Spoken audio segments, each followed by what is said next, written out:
to be in the family. To be in the family of God means, number one, we accept Christ as your Lord and Savior. Number two, it's a change of action. How do we talk with each other? How do we embrace each other? How do we love each other? Because see, the reality is, if you've accepted Christ here in this place, we are part of the family of God. We are sons and daughters. We have an inheritance with the King of Kings and the Lord of Lords. Jesus is in the book of John. King James Version, those of you that like the King James. But as many as have received him, to them he gave them the power to become the sons, the daughters of God. Even to them that believe on his name, which were born not of blood, nor the will of the flesh, nor the will of man, but born of God.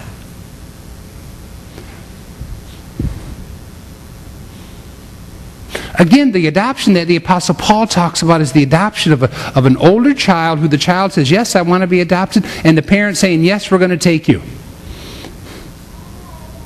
God gives us that power to become his children. That's totally amazing to me. God gives us the power to be adopted and then to have the privileges and the obligations. The privileges and the obligations to be in his family. As I said, for the 14-year-old, for Candy right now, there are obligations to be in our family. There are things that we expect of them. There are things that God expects of you and I. I know we don't want to hear that because we want it all just smooth and peachy cream and easy. But there are things that God expects of you and me. And it may mean a change of attitude. It may mean a change of action. It may mean a change of what we do. It may mean a change of how we see other people. And it may mean a change of if we're short-tempered. It may mean a change of being self-centered. It's going to be a change of a DNA. Isn't that awesome? We can have a spiritual change of DNA. To change from being a child of the devil and a child of God. There's no in between. And again, this is hard for me to say and probably really hard for some of you to hear and listen to think, wait a minute, isn't there an in between? Isn't there just like an almost? Isn't there if I do well enough, God will love me? Isn't there something that, man, if I just love enough and give enough money and attend church enough and... No. It's not that. It's the acceptance of Christ in your heart.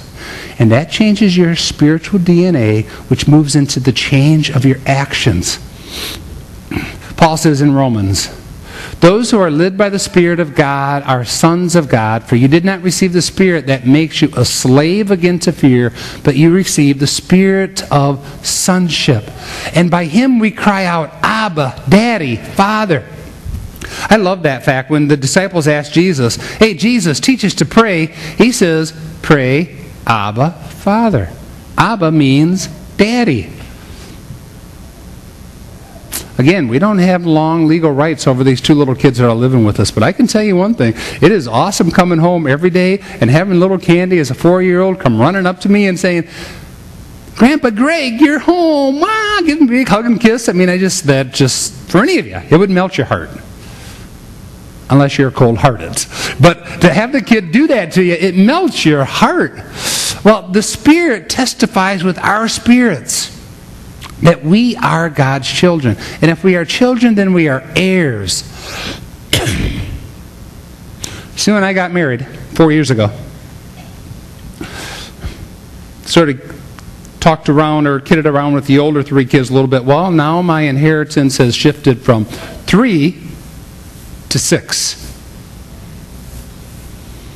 because of a marriage, a legal change.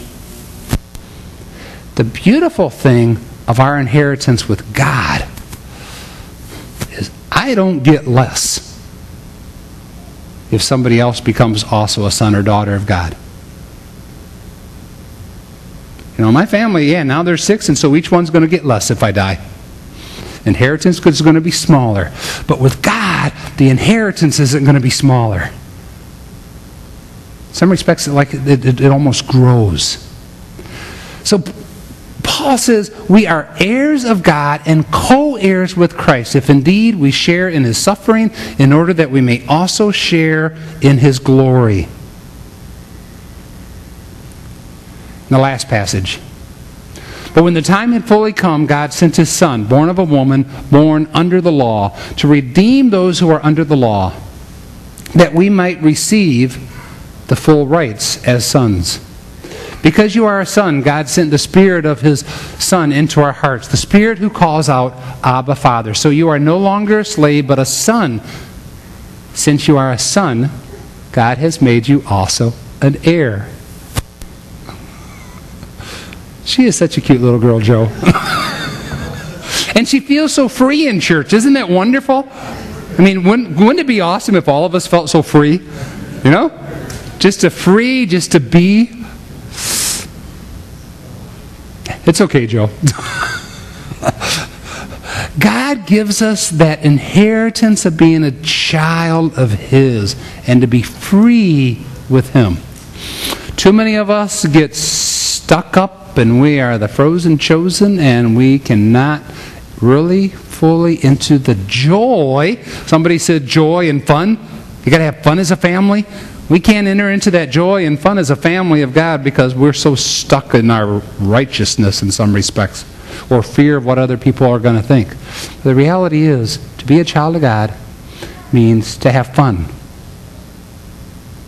To have fun with God. To know that we are an heir of God. To know that all that God has given us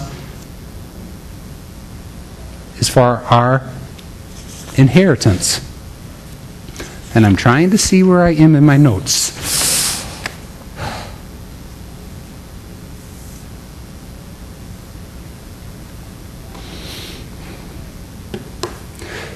So this morning, I've said a few times this morning, this is a harder talk to give. And we just came through 3 months of the spiritual gifts and the gifts God's given to us. But this one is more, where are you individually? None of us want to hear it. But the reality is, we are either a child of God or we are a child of the devil. It's a hard thing to hear. We are either in God's family or we are not.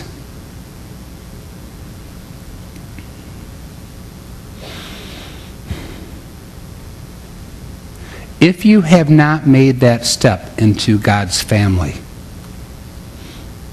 number one, I encourage you to do it. Shortly we're going to have a prayer. I'll lead us in prayer. And I encourage you to pray to accept Christ into your heart as your Lord and Savior. Number two, if you don't feel like you're ready yet, keep coming back. Keep coming back. Keep being part of the family. The video shows the guy at 15, he meets the family that over time he becomes adopted by them. Over time, God is going to get your hearts. God's going to get you. So keep coming. But if you haven't accepted Christ into your life, we're going to pray together. But with that, know that if you have made that step, if your DNA has changed, there's got to be evidence of it.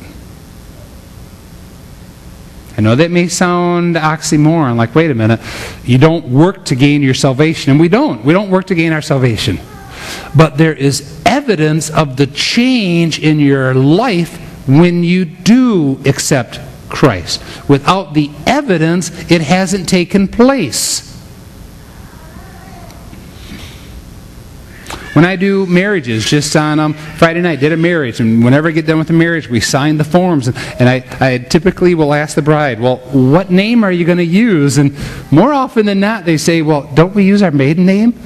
And I smile and I say, are you married or not? Oh, that's right, now I use my married name. There's been a change that's taken place.